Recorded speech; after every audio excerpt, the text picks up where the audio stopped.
আম্মা জান আয়েশা সিদ্দিকা রাদিয়াল্লাহু তাআলা আনহা এক রাত্রিতে আল্লাহর রাসূলকে খুঁজে পাচ্ছে না। হঠাৎ করে আল্লাহর রাসূলকে পাইতেছে না। লাইলাতা ফাখরাস্তু ফাইদা হুয়া বিল বাকি।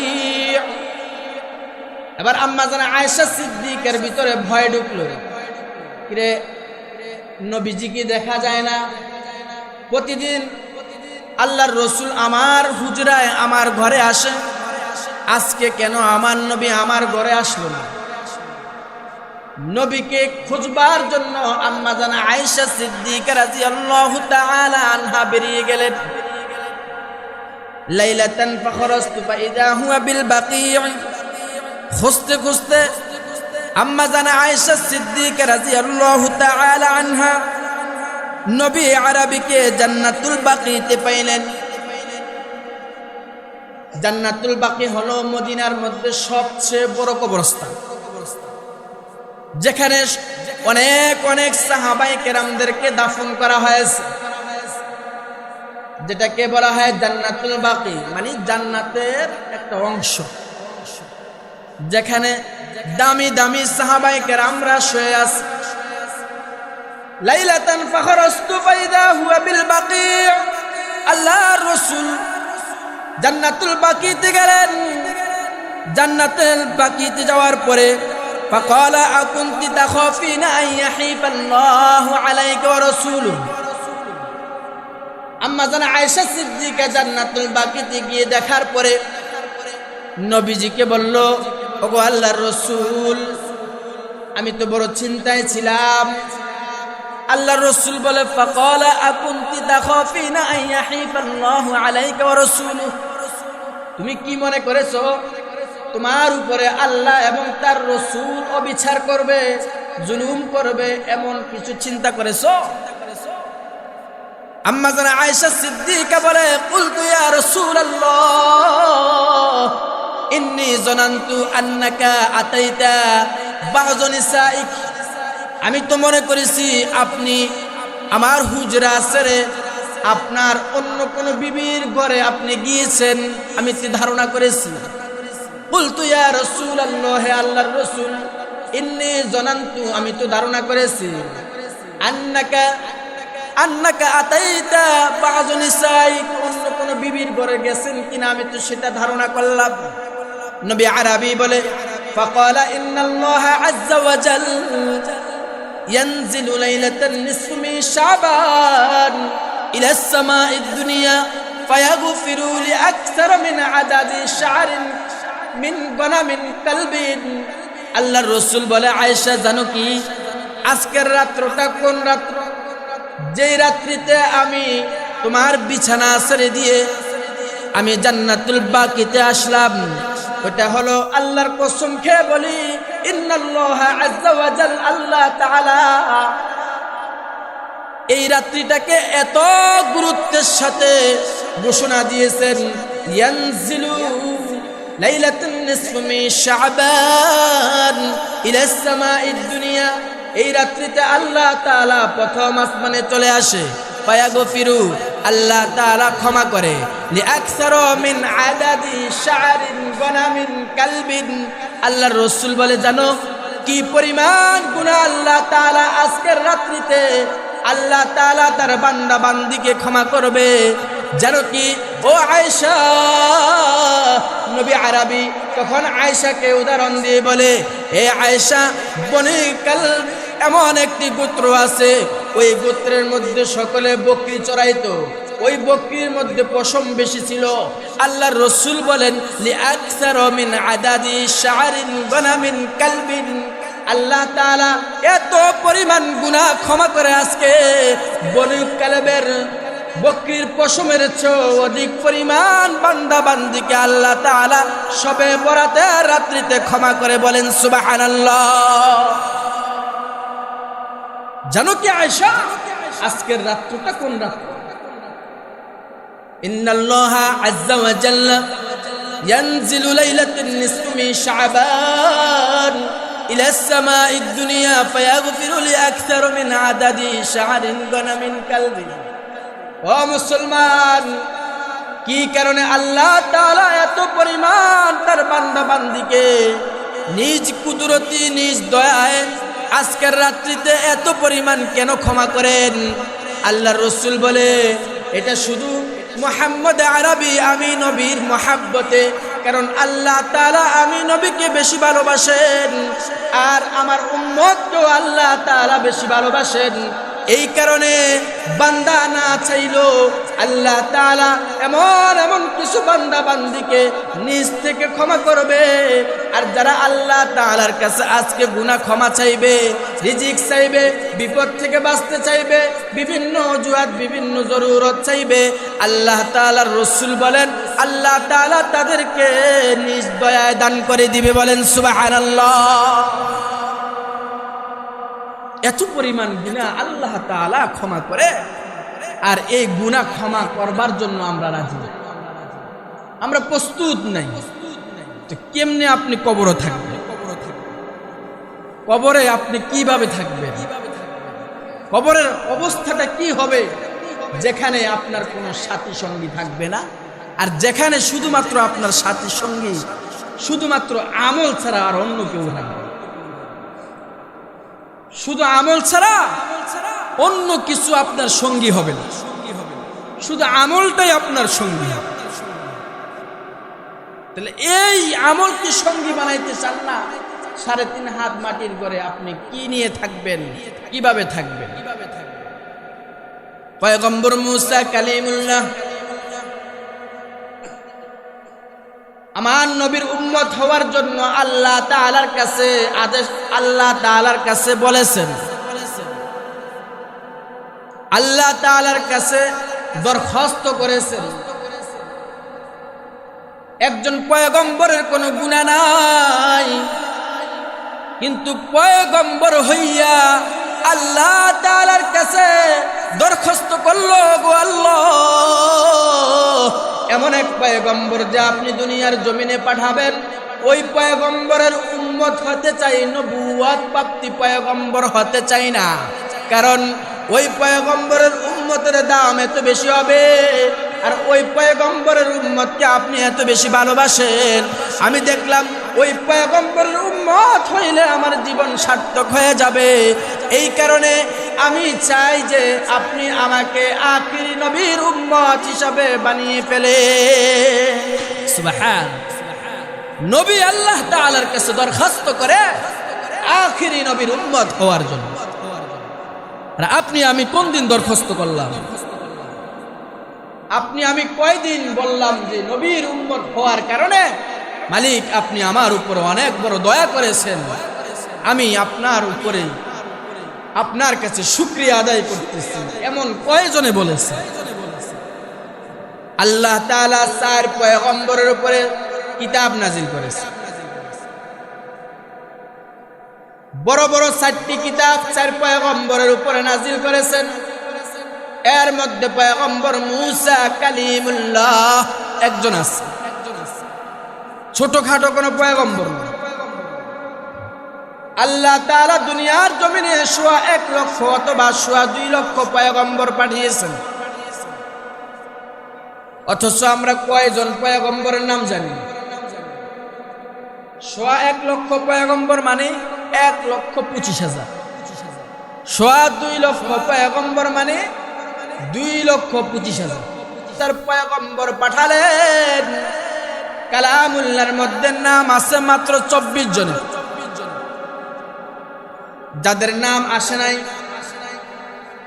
তারা কি আল্লাহ তাআলার কাছে পছন্দের না?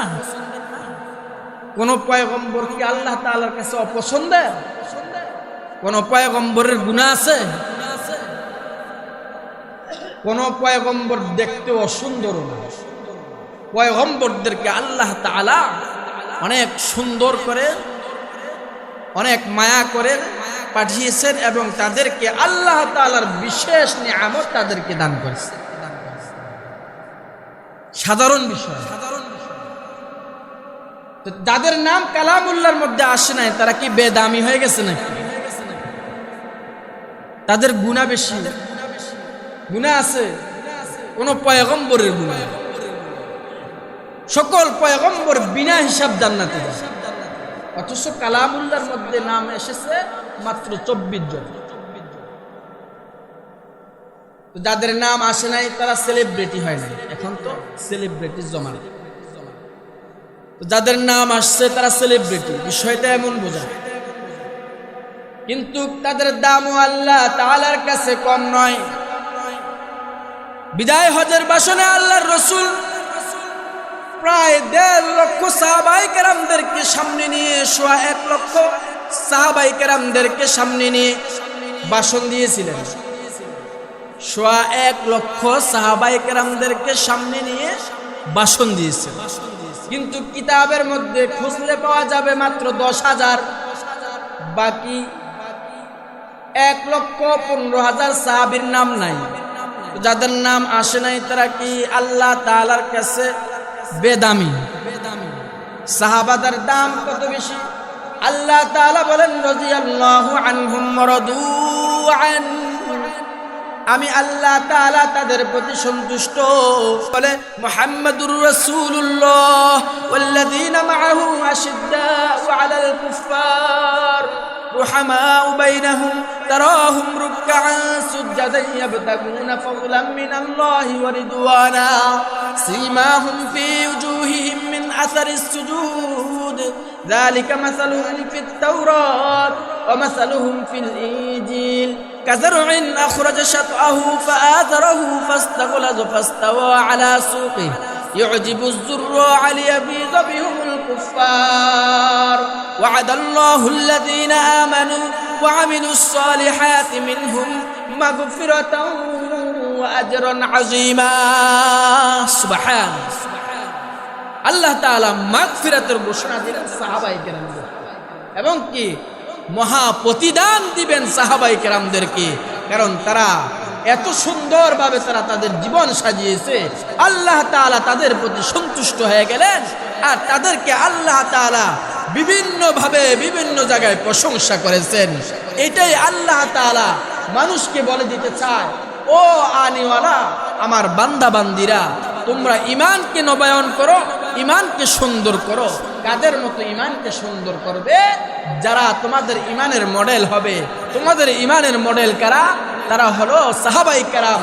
আজকে একদল আছে যারা সাহাবায়ে কেরামদেরকে সত্যের মাপকাঠি মানে না, অথচ যাদের ত্যাগ তিতিক্ষার কারণে আল্লাহর রাসূলের ঈমান আমরা সুন্দরভাবে পেয়েছি, তাদের কষ্ট মুজাহাদার কারণে আমরা দ্বীনকে সুন্দরভাবে পেয়েছি। অথচ একদল আছে তারা বলে সাহাবায়ে কেরামরা সত্যের মাপকাঠি নয়। যারা এই কথা বলবে তাদের ঈমানের মধ্যে ঝামেলা আছে, তাদের ঈমানের মধ্যে ঝামেলা আছে। আপনি যাদেরকে দিয়ে নবী চিনলেন, যাদেরকে দিয়ে দ্বীন পাইলেন, যাদেরকে দিয়ে শরীয়ত পাইলেন, যাদেরকে দিয়ে ইসলাম পাইলেন, যাদেরকে দিয়ে আপনি কোরআন পাইলেন, যাদেরকে দিয়ে আপনি আপনার জীবনকে কোরআন মাফিক সুন্নাহ মাফিক সাজাইতে পারতেছেন, তাদেরকে যদি আপনি ভুলে যান তাহলে তো আপনার ভবিষ্যৎ ভালো নয়। আপনি হলেন বাপ ছাড়া সন্তানের পরিচয় দিতে চান। যারা বাপ ছাড়া সন্তানের পরিচয় দেয় তাদের নাম হয় জারজ সন্তান। আল্লাহর রাসূল বলেন, এই রাত্রিতে 2 শ্রেণীর মানুষকে আল্লাহ তাআলা মাফ করবেন, সকলকে মাফ করবে, সকলকে আল্লাহ তাআলা ক্ষমা করবে, তবে 2 শ্রেণীর মানুষকে আল্লাহ তাআলা ক্ষমা করবেন। তো সাহাবায়ে কেরামরা আল্লাহর রাসূলকে প্রশ্ন করল, ইয়া রাসূলুল্লাহ, এই 2 শ্রেণীর লোক কারা? আমরা আপনার থেকে জানতে চাই। আল্লাহর রাসূল বলেন, 1 নাম্বার হলো যারা আমি আল্লাহ তাআলার সাথে শরীক করে। এই ধরনের এই শ্রেণীর লোকদেরকে আমি আল্লাহ তাআলা ক্ষমা করব না। 2 নাম্বার হলো যারা হিংসা করে। এই হিংসুক ব্যক্তিদেরকে আমি আল্লাহ তাআলা ক্ষমা করব না। আল্লাহর রাসূল বলেন, ক্বালান নবী সাল্লাল্লাহু আলাইহি ওয়াসাল্লাম, ইয়াকুম ওয়াল হাসাদা ফাইন্নাল হাসাদা ইয়াকুলুন নারুল হাতাব। আল্লাহ রাসূল বলেন হিংসাকারী ব্যক্তিকে আল্লাহ তাআলা ক্ষমা করবে না। আর হিংসাকারী ব্যক্তিটাকে আল্লাহর রাসূল কোন জিনিসের সাথে তুলনা করেছেন? ইয়াকুম ওয়াল হাসাদা ফাইন্নাল হাসাদা ইয়াকুলুন নারুল হাতাব। জাহান্নামের আগুন, দুনিয়ার আগুন যেভাবে লাকড়িকে ধ্বংস করে দেয়, জ্বালিয়ে দেয়, দুনিয়ার আগুন লাকড়িকে কাছে পেলে যেমন লাকড়ির কোনো অস্তিত্ব থাকে না, লাকড়িগুলো জ্বলে একেবারে ছাই হয়ে যায়, ঠিক তেমনি ভাবে আল্লাহর রাসূল বলেন হিংসুককে আল্লাহ তাআলা জাহান্নামের আগুন দিয়ে জ্বালিয়ে শেষ করে দিবে। কারণ হিংসা করার কারণে আল্লাহ তাআলার কাছে ওই ব্যক্তিটার কোনো দাম থাকে না। এই জন্য আল্লাহ তাআলা ওই ব্যক্তিকে মাফ করবে না, ক্ষমা করবে না সবে বরাত পাওয়ার পরেও। এজন্য যারা আল্লাহ তাআলার সাথে শরীক করে আর যারা হিংসার উপরে জীবন পরিচালনা করে, ভালো কাজ পছন্দ হয় না, পরের ভালো বিষয় পছন্দ হয় না, শুধু হিংসা আর হিংসা, এই শ্রেণীর লোকদেরকে আল্লাহ তাআলা ক্ষমা করবে। এই ঘটনাটা সুন্দর করে আব্দুল্লাহ ইবনে মাসউদ রাদিয়াল্লাহু তাআলা আনহু থেকে বর্ণিত হয়েছে। আব্দুল্লাহ ইবনে মাসউদ বলে আল্লাহ তাআলা পুরা পৃথিবী সৃষ্টি করেছেন, সব কিছু আল্লাহ তাআলা সৃষ্টি করার পরে মানুষ সৃষ্টি করেছে। আল্লাহ তাআলা বলে মানুষ যেন দুনিয়ার জমিনে আসার পরে কোনো বিষয়ে কষ্ট পেতে না হয়, কষ্ট করতে না হয়। এই জন্য আল্লাহ তাআলা দুনিয়া আগে সাজিয়েছেন, এরপরে মানুষ বানিয়েছেন, মানুষ যেন কোনো ধরনের কষ্ট না পায়। এত বড় আসমান জমিন বানানোর পরেও এই মানুষের জন্য আমি বানিয়েছি আসমান এবং জমিন। আসমানে যা আছে, জমিনে যা আছে, সব কিছু আমি আল্লাহ তাআলা এই মানুষটার জন্য বানালাম। আর এই মানুষটা কি করে? আমি আল্লাহ তাআলার সাথে শরীক করে তাকে তো আমি আল্লাহ তাআলা ইলম দিলাম, তাকে তো আমি আল্লাহ তাআলা আকল দিলাম। আকল পাওয়ার পরও এই ব্যক্তিটা কি করে? আমি রবের সাথে অন্য কিছুকে শরীক করে। এই জন্য আল্লাহ তাআলা মানুষ যারা আল্লাহ তাআলার সাথে শরীক করে তাদেরকে ক্ষমা করবে। তাইলে বোঝা গেল দুই শ্রেণীর লোককে আল্লাহ তাআলা ক্ষমা করবে না বিশেষ রাত্র পাওয়ার পরেও। এবার আমাদের কি করণীয়? এই রাত্রিতে আল্লাহ তাআলার সাথে তওবা করো। মালিকের কাছে খাস দিলে তওবা করলে আল্লাহ তাআলা মানুষের জীবনের সমস্ত গুনাহ ক্ষমা করবার জন্য আজকে প্রথম আসমানে চলে আসবে। আর প্রথম আসমানে এসে আল্লাহ তাআলা সকল মানুষকে ডাকতে থাকবে, কে আছো তোমরা, কোথায় আছো? আমি রব তো তোমাদেরকে ক্ষমা করবার জন্য আরশ আজিম থেকে প্রথম আসমানে চলে আসলাম। সুবহানাল্লাহ। মুসলমান, মালিক ক্ষমা করবার জন্য প্রথম আসমানে চলে আসে আরশ আজিম থেকে। আর আপনি ক্ষমা নেওয়ার জন্য মসজিদ থেকে আপনার বাড়ি 5 মিনিটের রাস্তাও না, সেখান থেকে আপনি মসজিদে আসতে পারেন। মুফাসসিরিন কিরামরা বলে জমিন থেকে আসমান পর্যন্ত 500 বছরের রাস্তা। আর এই আসমানের যে ছাদ আছে ওই ছাদেরও 500 বছরের রাস্তা। তাহলে বোঝা গেল 7 আসমানের দূরত্ব হলো 7000, আর এই 7 আসমান থেকে আরশে আজিমের দূরত্ব হলো 7000, 14000। 14000-এর দূরত্বকে আল্লাহ তাআলা ত্যাগ করে প্রথম আসমানে চলে আসছে বান্দাকে ক্ষমা করবার জন্য। আর এই বান্দা বান্দি নামাজ না ধরে, ঘর না ছেড়ে বিভিন্ন কাজে সময় ব্যয় করতেছে। 5 মিনিটের রাস্তা মসজিদে আসবে, এইটুকুন সময় তার হয় না। আছে না এমন?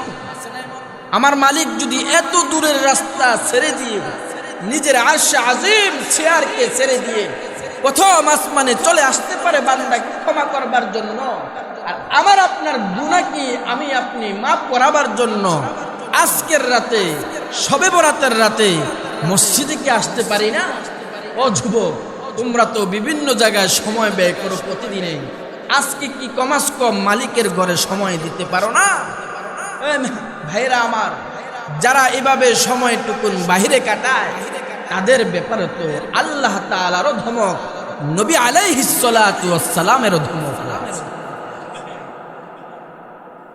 আমার নবী আপনার জন্য কত কাঁদেন, আর আপনি আমি নবীর জন্য কি করি? আমার আল্লাহ তাআলা প্রথম আসমানে চলে আসছেন ক্ষমা করবার জন্য, আর আপনি আমি কোন কাজে কোন পথে কোন জায়গায় সময় ব্যয় করি? কি হিসাব আল্লাহ তাআলার সামনে কি নিয়ে দাঁড়াবেন? কি নিয়ে দাঁড়াবেন? এই ভয় আর এই চিন্তা যদি মানুষের দিলে চলে আসে, তখন সে আর গুনাহ করতে পারে না। হাদিস শরীফের মধ্যে এসেছে, মালায়েকার সরদার যিনি জিব্রাইল আলাইহিস সালাতু ওয়াস সালাম, জিব্রাইল প্রত্যেক মানুষের নেকি গণে। আমি আসার পথে দেখলাম রাস্তার মধ্যে, মসজিদের প্রায় মসজিদগুলোর সামনে দেখলাম যুবকরা দলবদ্ধ হয়ে আড্ডা দিতেছে।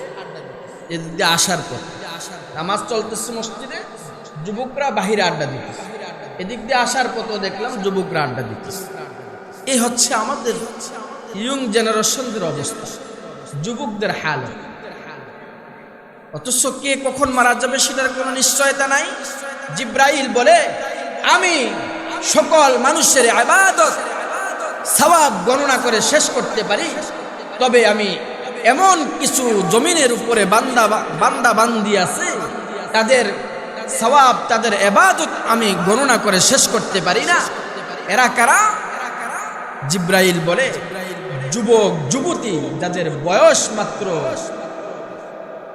যুবক বয়সে পাড়া দিচ্ছে, যাদের এই সময়টুকু গুনাহের জন্য ছটফট করে, এই বয়সে যুবকরা আর যুবতীরা যখন সব কিছু লাত্তি মেরে মালিকের কুদরতি পায়ে সেজদা দিয়ে মালিককে খুশি করাইতে চায়, জিব্রাইল বলে এই সেজদার দাম কত বেশি হয়ে যায়, আমি জিব্রাইল এই সওয়াবটুকুন গণনা করে শেষ করতে পারি না। বলেন সুবহানাল্লাহ।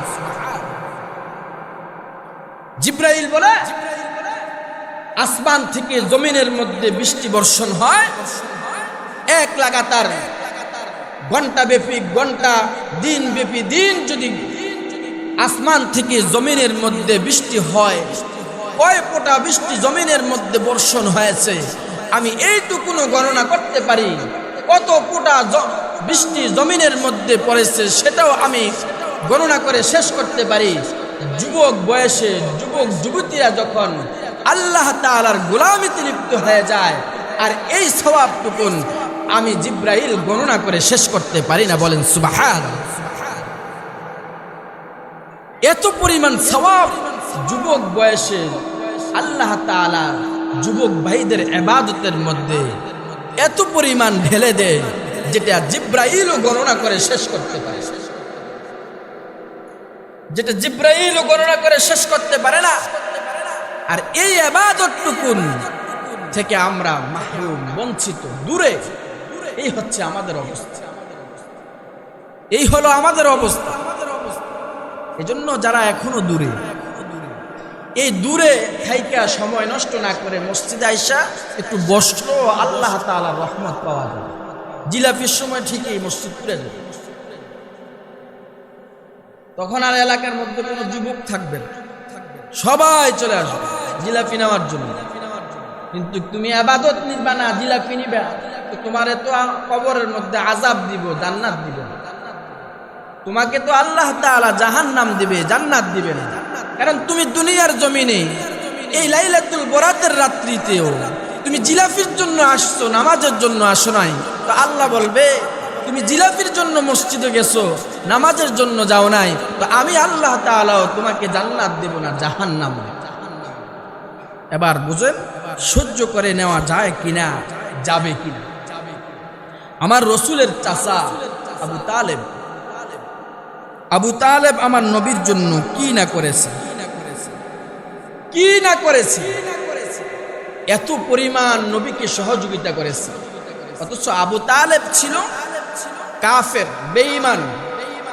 বেঈমান থাকা সত্ত্বেও আবু তালেব আমার নবীর জন্য জান প্রাণ দিয়ে ফেলেছে, কিন্তু সে ঈমান গ্রহণ করে নাই।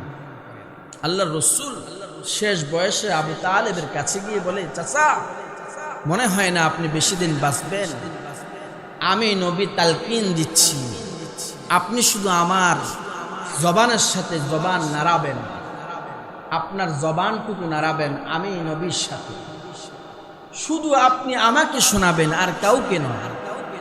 দুনিয়ার কোনো মানুষ শুনবে না, আমার দলের লোকও শুনবে না, আপনার দলের লোকও শুনবে না, কাফেরের কোনো লোক শুনবে না।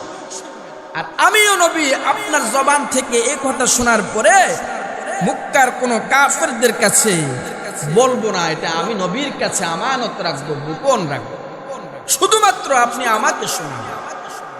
যদি আপনি আপনার জবান দিয়ে কালেমাটুকুন পরে মৃত্যুবরণ করতে পারেন, তাইলে আমি নবী কথা দিচ্ছি আপনাকে আমি জান্নাতে নিয়ে যাব, শাফাআত করব, শুধু আপনি আমাকে শোনান আর কাউকে শোনাতে হবে না।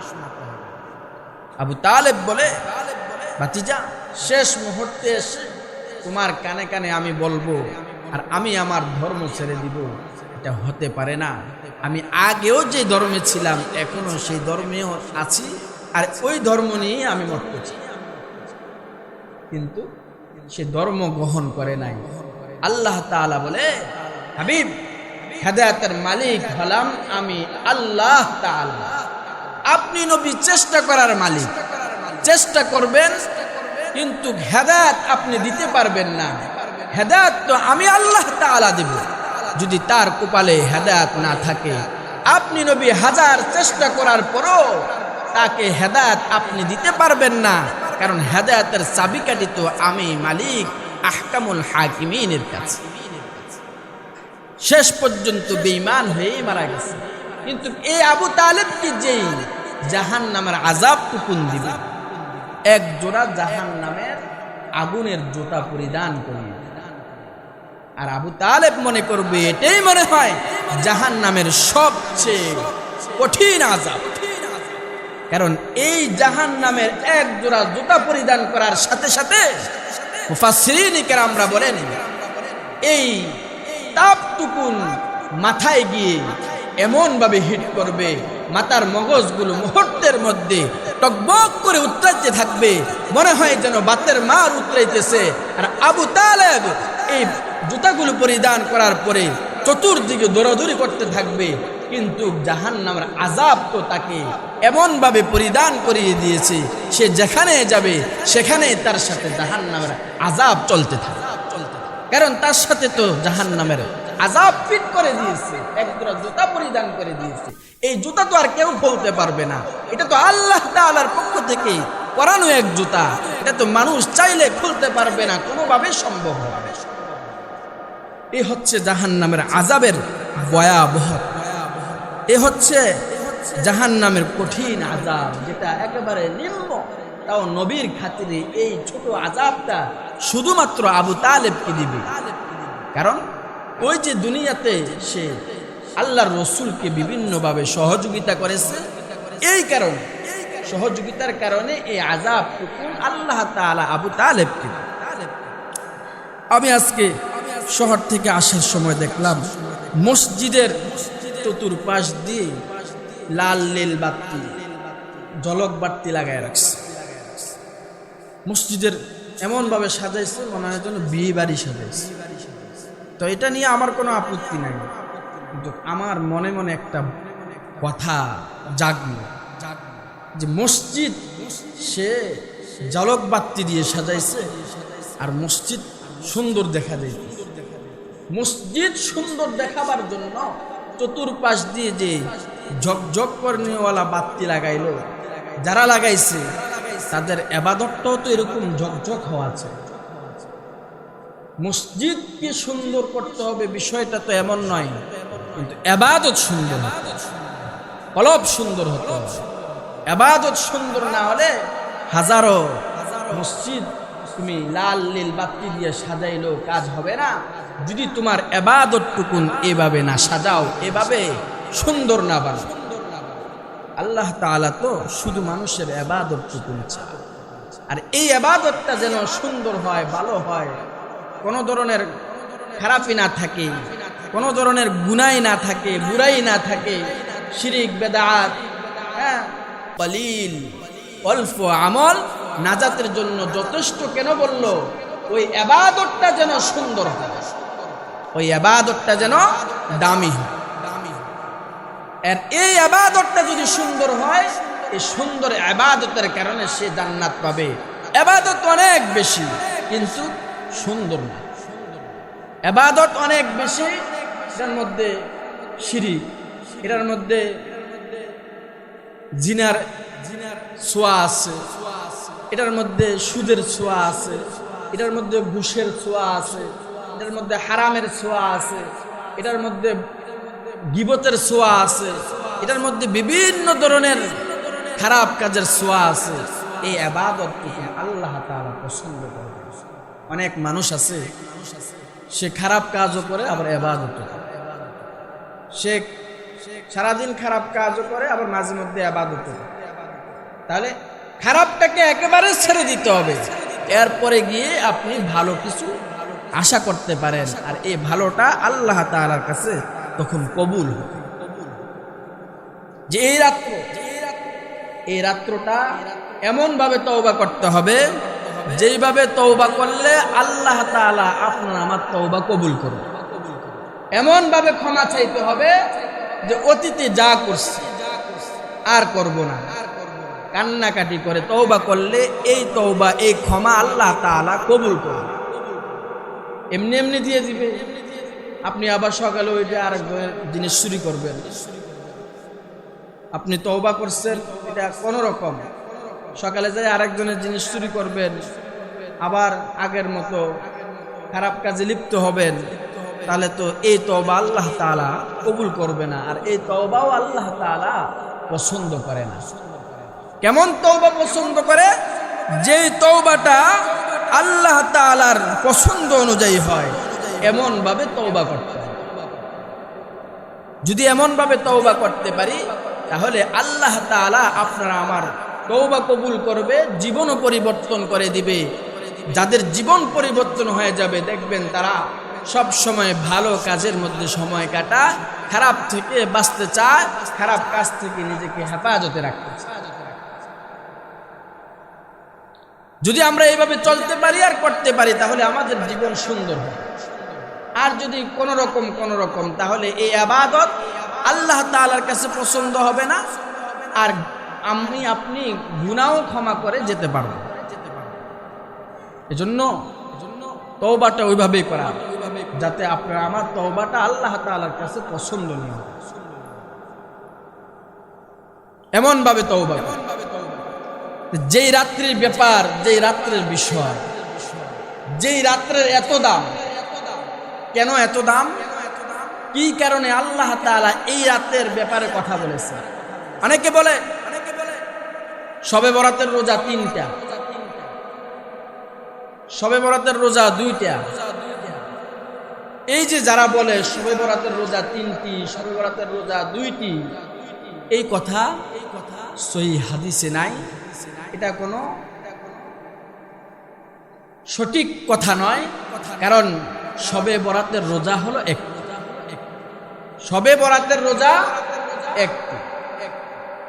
হ্যাঁ, তবে কেউ যদি এই মাসে আরো রোজা রাখতে চায় তাহলে সে রাখতে পারে, এই মাসে আরো রোজা রাখতে চাইলে রাখতে পারবে, কিন্তু শবে বরাতের রোজা 3টি 2টি এই কথা বলা যাবে। আশুরার রোজা হলো 2, কারণ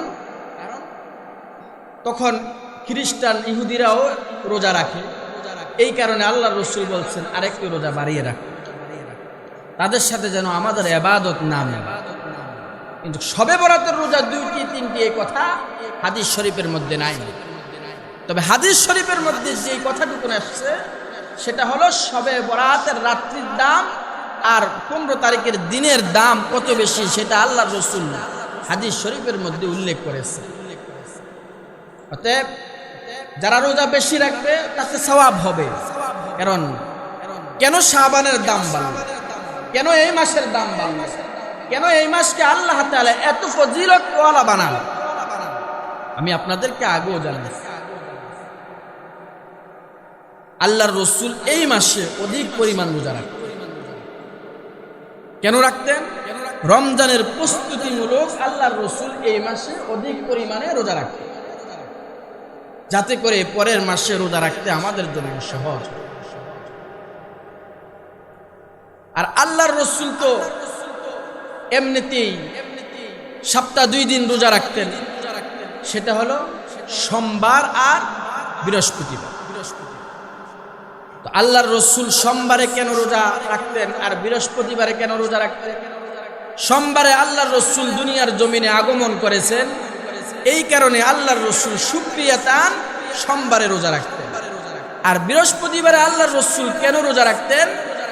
এই কারণে রোজা রাখতেন, বৃহস্পতিবারে পুরা সপ্তাহের আমলটুকুন আল্লাহ তাআলার কাছে ফেরেশতারা পৌঁছায়।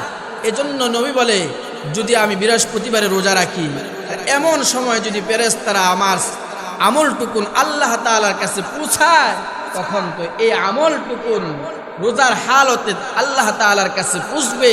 এই কারণে আমি বৃহস্পতিবারে রোজা রাখি। নবী আরবি শাবানে কেন অতিরিক্ত রোজা রাখেন? আল্লাহর রাসূল বলেন, শাবানে প্রতিদিনে আল্লাহ তাআলার কাছে ফেরেশতারা বান্দার আমল নামা পেশ করে।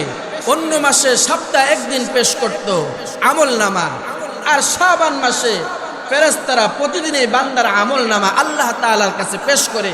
এই কারণে নবী বলেন, আমার মন চায় পুরা মাসে আমি রোজা রাখি, যেন আমার পুরা মাসে আল্লাহ তাআলার কাছে রোজার হালতে আমলটুকুন পৌঁছে। বলেন সুবহান। এজন্য মা বোনেরা,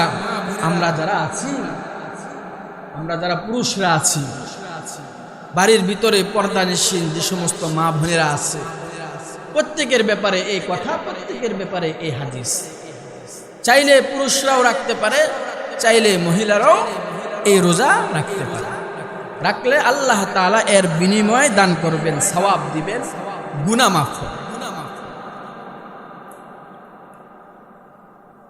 এই জন্য আল্লাহর রাসূল বলেন, قال النبي صلى الله عليه وسلم إذا كانت ليلة النصف من شعبان فقوموا ليلها وصوموا يومها فإن الله تعالى ينزل فيها لغروب الشمس إلى السماء الدنيا فيقول ألا من مستغفر فأغفر له ألا من مسترزق فأرزقه ألا مبتلى فأعافيه ألا كذا حتى يطلع الفجر।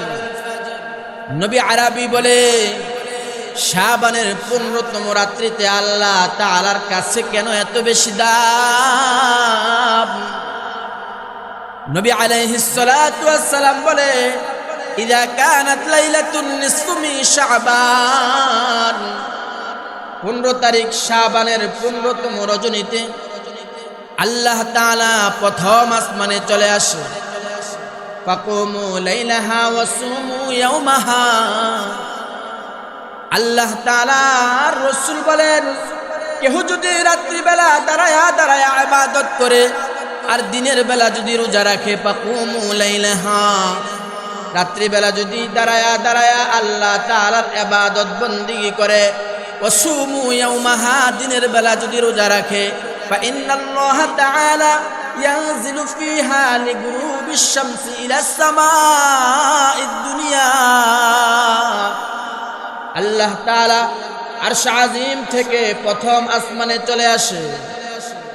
প্রথম আসমানে এসে আল্লাহ তাআলা বলে, ফায়াকুলু আলা মিন মুস্তাগফিরিন ফাআগফির লাহ, আছুনি কেহ আমি রবের কাছে ক্ষমা চাওনিওয়ালা, আলা মিন মুস্তাগফিরিন ফাআগফির লাহ, কেহ আসুনি আমার কাছে ক্ষমা চাইবে, আমি আল্লাহ তাআলা তোমাদেরকে ক্ষমা করে দেব। বলেন সুবহানাল্লাহ।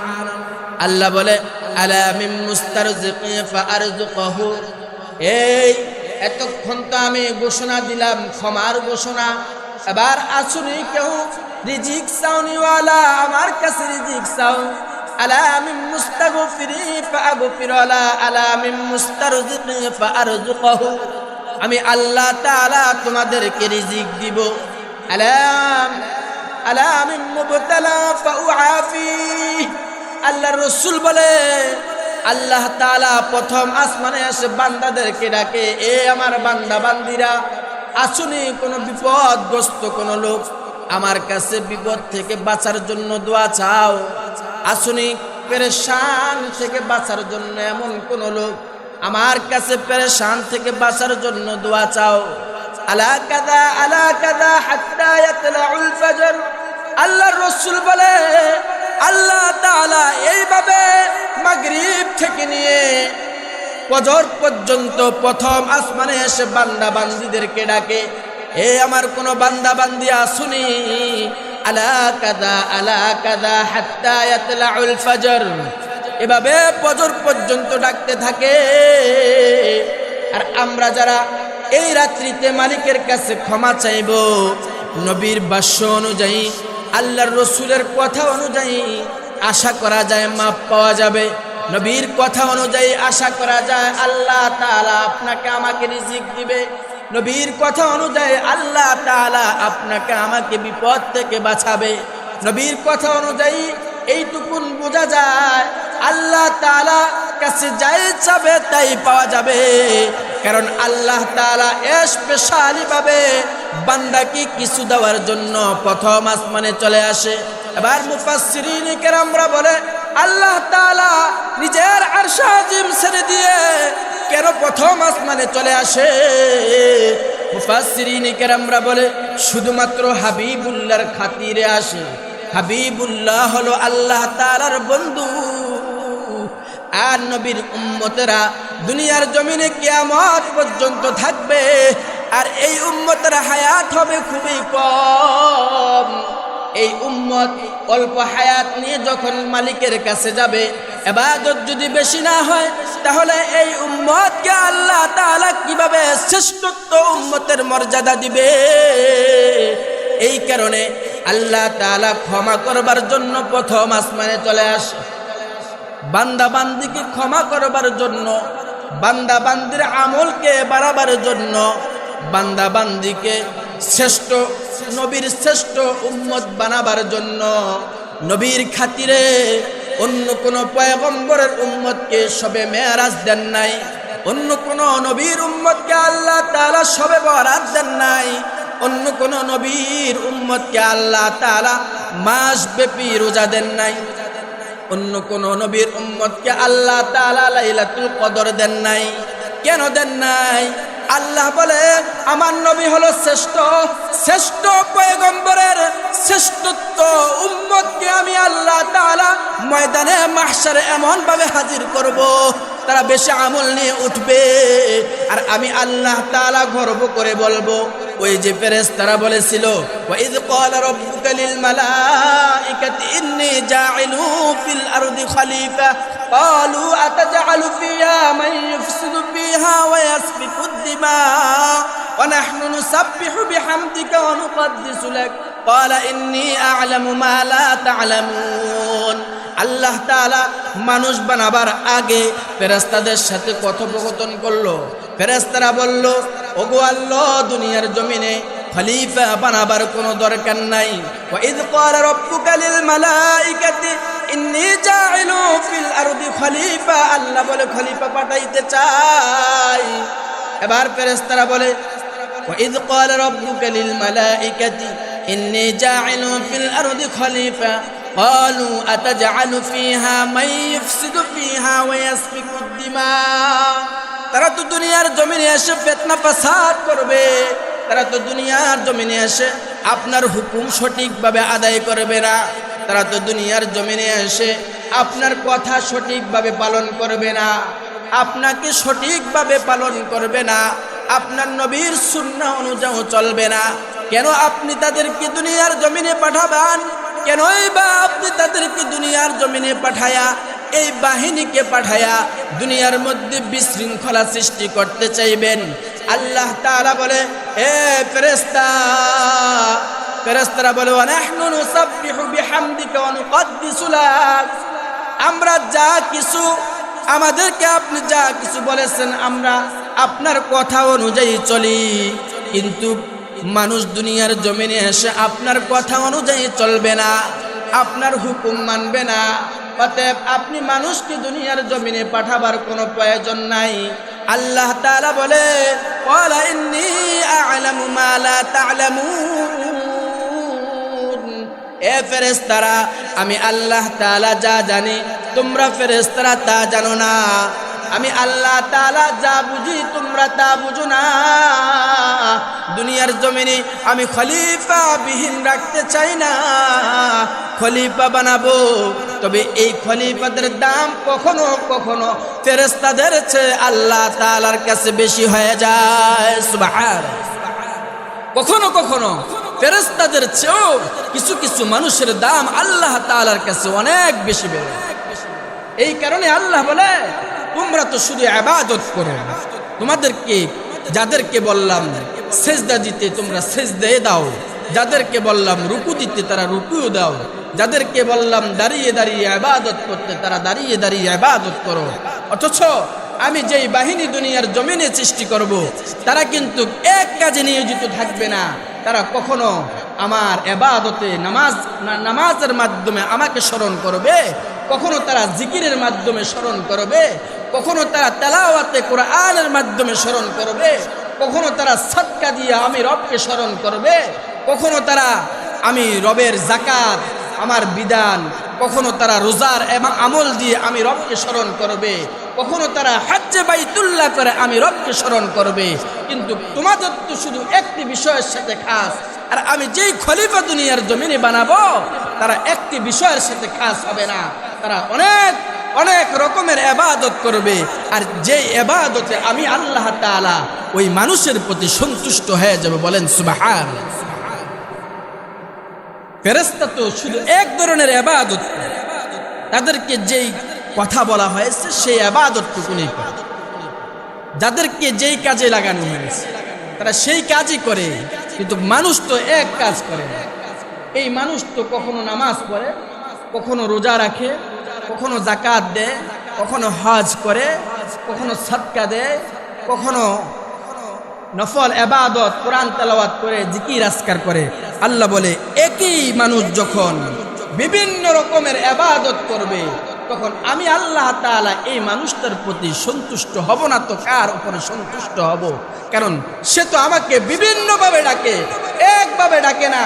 সে তো আমাকে অনেক রকমের তার আমাকে স্মরণ করে, সে তো একভাবে আমাকে স্মরণ করে না। তো আমি আল্লাহ তাআলা কেন তাকে ক্ষমা করব না? কেন আমি আল্লাহ তাআলা তাকে জান্নাত দিব না? তার জন্যই তো আমি আল্লাহ তাআলা জান্নাত বানিয়েছি। বলেন সুবহানাল্লাহ। এই মানুষের জন্যই তো আল্লাহ তাআলা জমিন আসমান সব কিছু সৃষ্টি করেছেন। আবার এই মানুষের জন্য আল্লাহ তাআলা পরকালে জান্নাত বানিয়েছেন।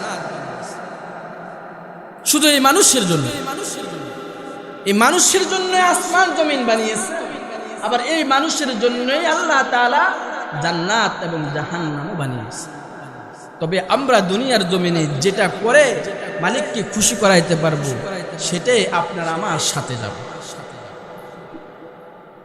আম্মা জানা আয়েশা সিদ্দিকা থেকে হাদিস বর্ণিত, عن عائشة قالت فقدت رسول الله صلى الله عليه وسلم فقدت رسول الله صلى الله عليه وسلم ليلة فخرجت فإذا هو بالبقيع فقال أكنت تخافين أن يحيف الله عليك ورسوله؟ قلت يا رسول الله إني ظننت أنك أتيت بعض نسائك.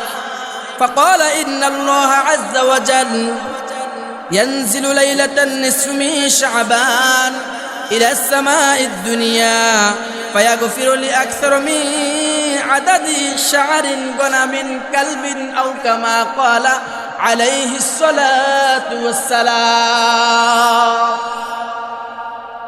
যে হাদিস আমি আপনাদের সামনে পড়েছি, এই হাদিসটি তিরমিজির মধ্যে আছে, 739 নম্বর হাদিস।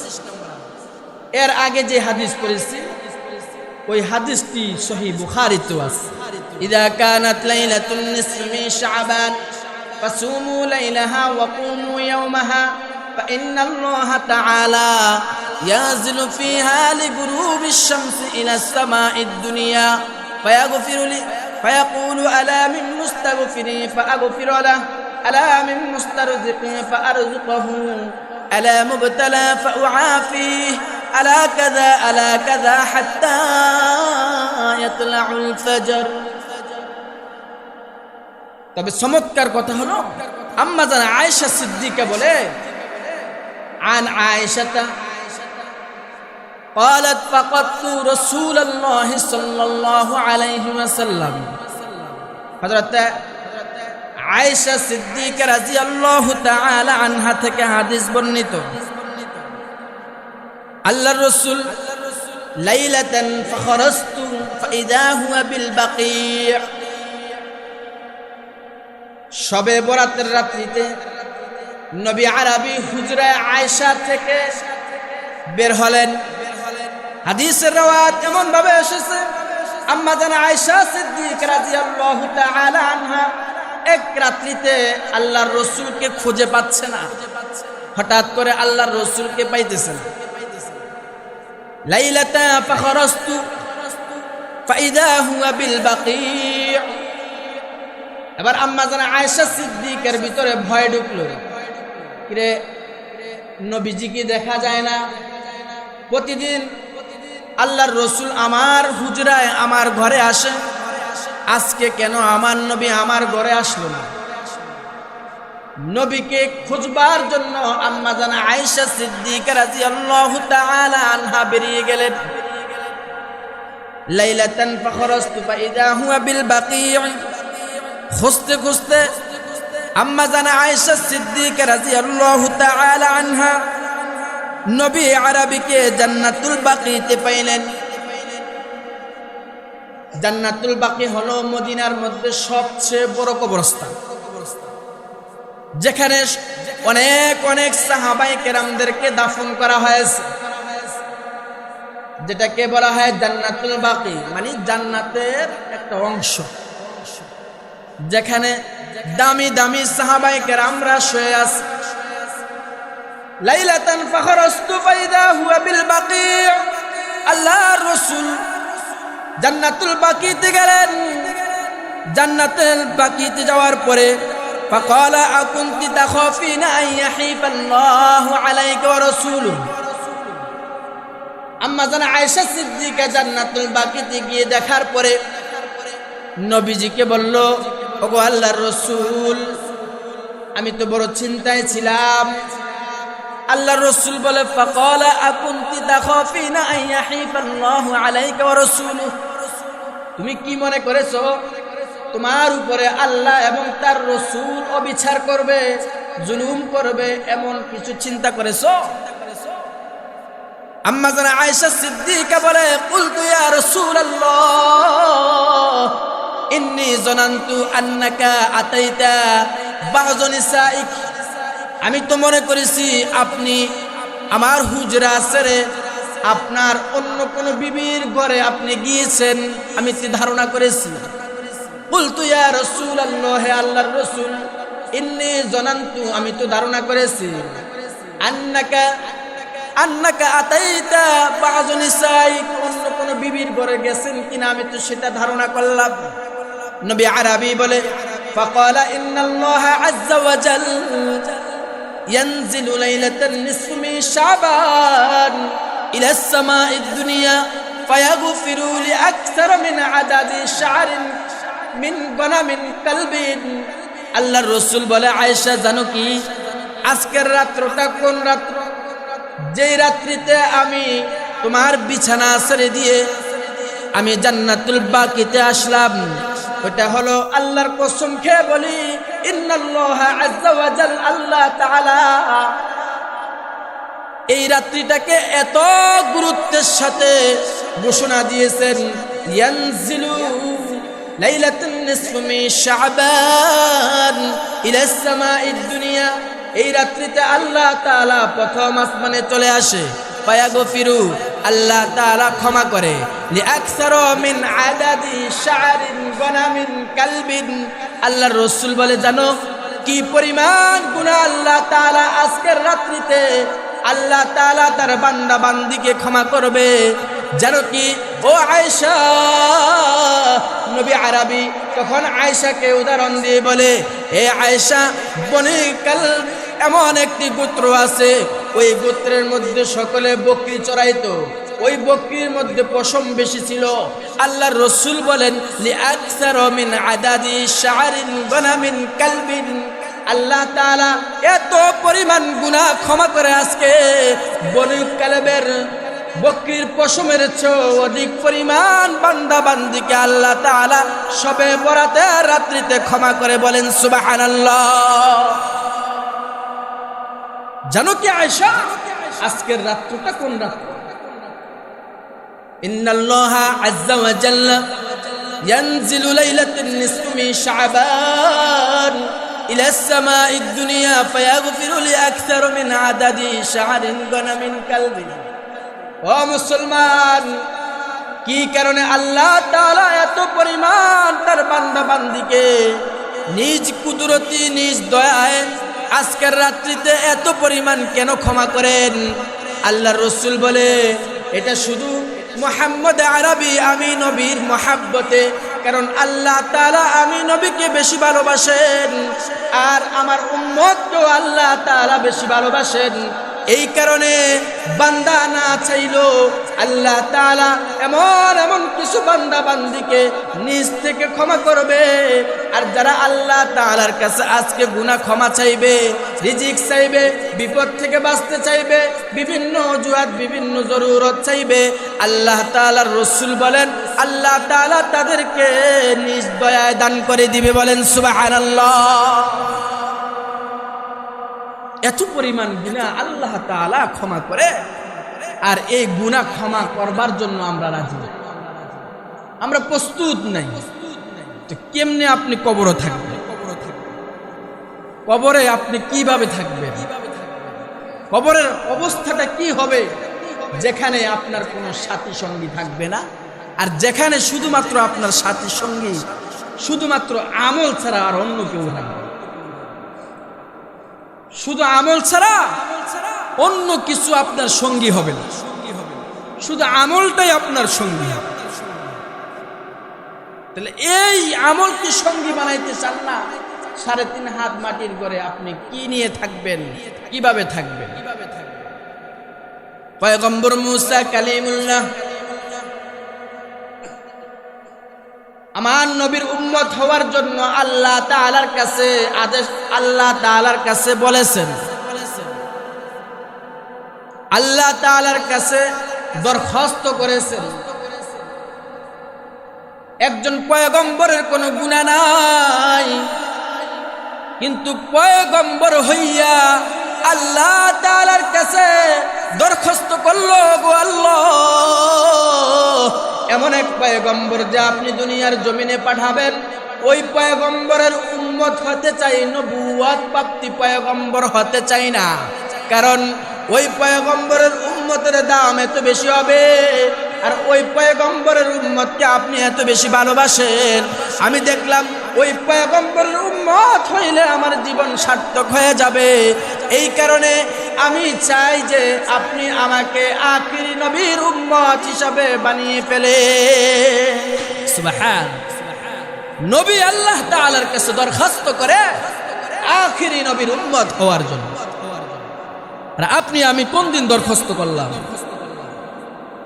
আপনি আমি কয়দিন বললাম যে নবীর উম্মত হওয়ার কারণে মালিক আপনি আমার উপরে অনেক বড় দয়া করেছেন, আমি আপনার উপরে আপনার কাছে শুকরিয়া আদায় করতেছি, এমন কয়জনে বলেছে? আল্লাহ তাআলা 4 পয়গম্বরের উপরে কিতাব নাজিল করেছে। বড় বড় 4টি কিতাব 4 পয়গম্বরের উপরে নাজিল করেছেন। এর মধ্যে পয়গম্বর মূসা কালিমুল্লাহ একজন আছে, ছোটখাটো কোনো পয়গম্বর না।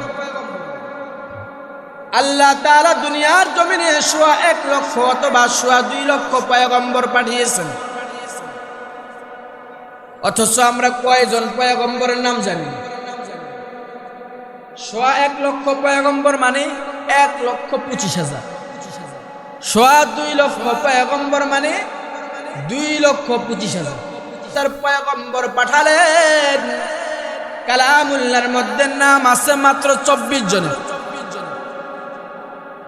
যাদের নাম আসে নাই তারা কি আল্লাহ তাআলার কাছে পছন্দের না? কোন পয়গম্বর কি আল্লাহ তাআলার কাছে অপছন্দের? কোন পয়গম্বরের গুনাহ আছে? কোন পয়গম্বর দেখতে অসুন্দর না। পয়গম্বরদেরকে আল্লাহ তাআলা অনেক সুন্দর করে, অনেক মায়া করে পাঠিয়েছেন এবং তাদেরকে আল্লাহ তাআলার বিশেষ নিয়ামত তাদেরকে দান করেছেন। সাধারণ বিষয়। তো যাদের নাম কালামুল্লাহর মধ্যে আসে নাই তারা কি বেদামি হয়ে গেছে নাকি? তাদের গুনাহ বেশি? গুনাহ আছে?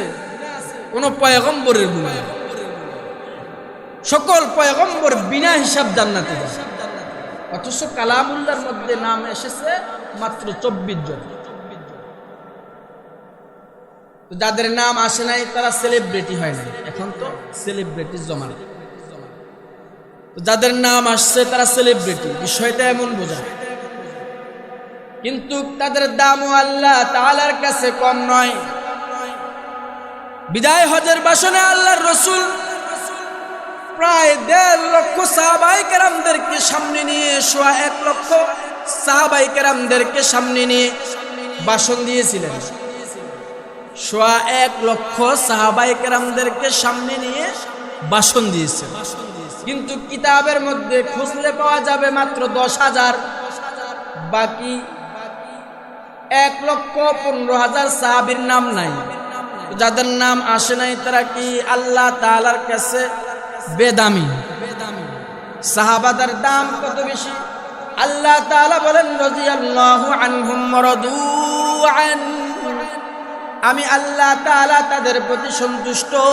বলে মুহাম্মাদুর রাসূলুল্লাহ ওয়াল্লাযীনা মাআহু আশিদ্দাউ আলাল কুফফার রুহামাউ বাইনাহুম তারাহুম রুকআন সুজদান ইয়াবতাগুনা ফাদলাম মিনাল্লাহি ওয়া রিদওয়ানা সীমাহুম ফি উজুহিহিম মিন আসারিস সুজুদ যালিকা মাসালুহুম ফিত তাওরাত ওয়া মাসালুহুম ফিল ইনজিল كزرع أخرج شطأه فآزره فاستغلظ فاستوى على سوقه يعجب الزراع ليغيظ بهم الكفار وعد الله الذين آمنوا وعملوا الصالحات منهم مغفرة وأجرا عظيما سبحان الله تعالى مغفرة ঘোষণা দিলেন সাহাবায়ে কেরামদের এবং কি মহা প্রতিদান দিবেন সাহাবায়ে কেরামদেরকে, কারণ তারা এত সুন্দরভাবে তারা তাদের জীবন সাজিয়েছে।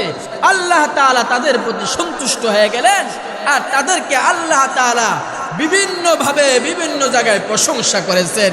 এটাই আল্লাহ তাআলা মানুষকে বলে দিতে চায়, ও আনিওয়ালা আমার বান্দা বান্দিরা, তোমরা ঈমানকে নবায়ন করো, ঈমানকে সুন্দর করো। কাদের মতো ঈমানকে সুন্দর করবে? যারা তোমাদের ঈমানের মডেল হবে। তোমাদের ঈমানের মডেল কারা? তারা হলো সাহাবায়ে কেরাম।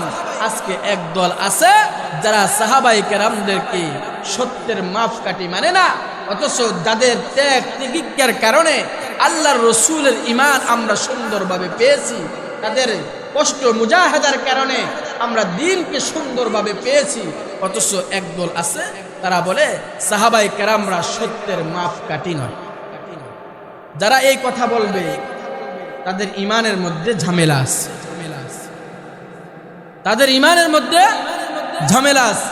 আপনি যাদেরকে দিয়ে নবী চিনলেন, যাদেরকে দিয়ে দ্বীন পাইলেন, যাদেরকে দিয়ে শরীয়ত পাইলেন, যাদেরকে দিয়ে ইসলাম পাইলেন, যাদেরকে দিয়ে আপনি কোরআন পাইলেন, যাদেরকে দিয়ে আপনি আপনার জীবনকে কোরআন মাফিক সুন্নাহ মাফিক সাজাইতে পারতেছেন, তাদেরকে যদি আপনি ভুলে যান তাহলে তো আপনার ভবিষ্যৎ ভালো নয়। আপনি হলেন বাপ ছাড়া সন্তানের পরিচয় দিতে চান। যারা বাপ ছাড়া সন্তানের পরিচয় দেয় তাদের নাম হয় দারশন। আপনি সাহাবাইদের কি সত্যের মাপকাঠি মানবেন না, আর আপনি ইমানদার বলবেন, তাহলে তো আপনি পরিপূর্ণ ইমানদার হতে পারবেন। আপনি সঠিক ইমানদার হতে পারবেন। সঠিক ইমানদার হতে হলে আল্লাহ রসুলের পরে যাদের স্থান, তাদের নাম হলো সাহাবাই কেরাম।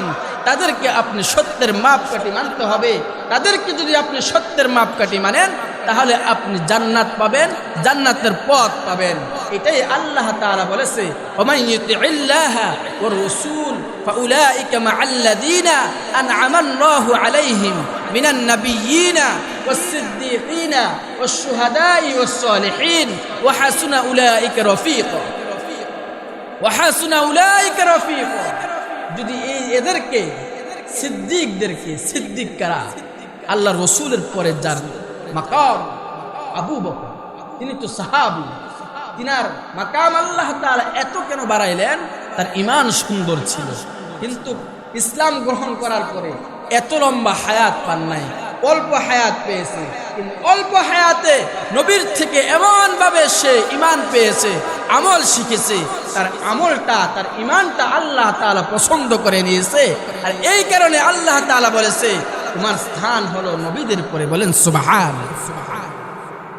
সিদ্দিকের স্থান হলো নবীদের পরে। আর সিদ্দিকের মর্যাদাও আল্লাহ তাআলা অনেক বেশি বাড়িয়ে দিলেন। কারণ সিদ্দিক আকবর ইসলামের জন্য, দ্বীনের জন্য, নবীর জন্য দ্বীনকে এমন ভাবে, নিজের জীবনকে এমন ভাবে উৎসর্গ করে দিয়েছেন যে ঘরের মধ্যে কিছু রাখে নাই, সব কিছু আল্লাহ রসুলের সামনে এনে হাজির করেছেন। বলে, আল্লাহ রসুল, আমি আমার ঘরে কিছু রাখি নাই, সব কিছু আপনার জন্য নিয়ে এসেছি, দ্বীনের জন্য নিয়ে এসেছি। তারপরও ইসলাম জয় হোক, তারপর কোরআন সকলের কাছে পুছুক, ইসলামের দাওয়াত সকলের কাছে পুছুক, ইসলাম বিজয় হোক, এটাই আমি চাই, আমি আর কিছুই চাই। এই কারণে আবু বকরের দাম বেশি। জন্য ভাইরা আমার, এই যে ইবাদত বন্দেগী, তারা এত বেশি হায়াত পায় না, কিন্তু তাদের অল্প হায়াতে ইবাদতের রংটা ছিল অনেক সুন্দর। আমরা তো হওয়ার পর থেকেই মুসলমান, বাবা মুসলমান ছিল, দাদা মুসলমান, বড়দাদা মুসলমান, বংশসূত্রে মুসলমান। আর তারা তো বংশসূত্রে মুসলমান হয় নাই। এমনও কিছু সাহাবী আছে শেষ বয়সে এসে ইসলাম গ্রহণ করে। কিছু কিছু সাহাবীর ছেলে সাহাবী হয়েছে তো, হ্যাঁ, ঈমান ওয়ালার ঘরে হওয়ার কারণে, কিন্তু প্রাথমিক অবস্থায় যারা ঈমান গ্রহণ করেছে তারা তো বংশসূত্রে, জন্মসূত্রে মুসলমান হয় নাই, জন্মসূত্রে ঈমান ওয়ালা হয় নাই, জন্মসূত্রে সাহাবী হয় নাই। আবু বকর বলেন, ওমর বলেন, উসমান বলেন, হযরত আলী বলেন, হযরত বেলাল বলেন, হযরত আব্দুল্লাহ ইবনে ওমর বলেন, এমন করে যারা আছে তারা তো বংশসূত্রে হয় নাই, কিন্তু তারা ইসলামকে আল্লাহ রসুল থেকে শিখেছে, দেখেছে, এরপরে গিয়ে ইসলাম পেয়েছে, ইসলাম গ্রহণ করেছে। ইসলাম গ্রহণ করার পরে গিয়ে দেখে কেউ 15 বছর 10 বছর হায়াত পেয়েছে। এই 10 বছর 15 বছরের হায়াতটা এত সুন্দর করে তারা সাজিয়েছে। আল্লাহ তাআলাও তাদের ব্যাপারে এমনভাবে ঘোষণা দিয়েছে, সার্টিফিকেট দিয়েছে। আল্লাহ বলে, রাদিয়াল্লাহু আনহুম ওয়া রাদু আন, আমি আল্লাহ তাআলা তাদের প্রতি সন্তুষ্ট, আর তারাও আমি রবের উপরে সন্তুষ্ট। বলেন সুবহানাল্লাহ। এজন্য ঈমান এবং আমল এগুলাকে দামি করেন, এগুলাকে সুন্দরভাবে সাজান, তাহলে আপনার জীবন সুন্দর হবে। আর এই রাত্রটাকে ইবাদত দিয়ে সাজান, ইবাদত বন্দেগী করে, কান্নাকাটি করে আল্লাহ তাআলার কাছে ক্ষমা চান, মাপ চান। আশা করি ইনশাআল্লাহ রাসূলের ভাষ্য অনুযায়ী দুটি হাদিস যে আমি আপনাদের সামনে পড়েছি, কসম করে বললে হলফ হবে না, যদি আপনি এর উপর আমল করেন তাহলে আল্লাহ তাআলা আপনার জীবনের গুনাহ ক্ষমা করবে, আপনার রিজিকের মধ্যে বরকত দিবে, আপনার বিপদ দূর করবে, আপনার যত হাজত আছে সবগুলো হাজত আল্লাহ তাআলা পুরা করে দিবে। বলেন সুবহানাল্লাহ। আল্লাহ পাক রব্বুল আলামিন সবাইকে এই কথাগুলোর উপরে সকলকে আমল করার তৌফিক দান করুন। সকলে বলি আমিন।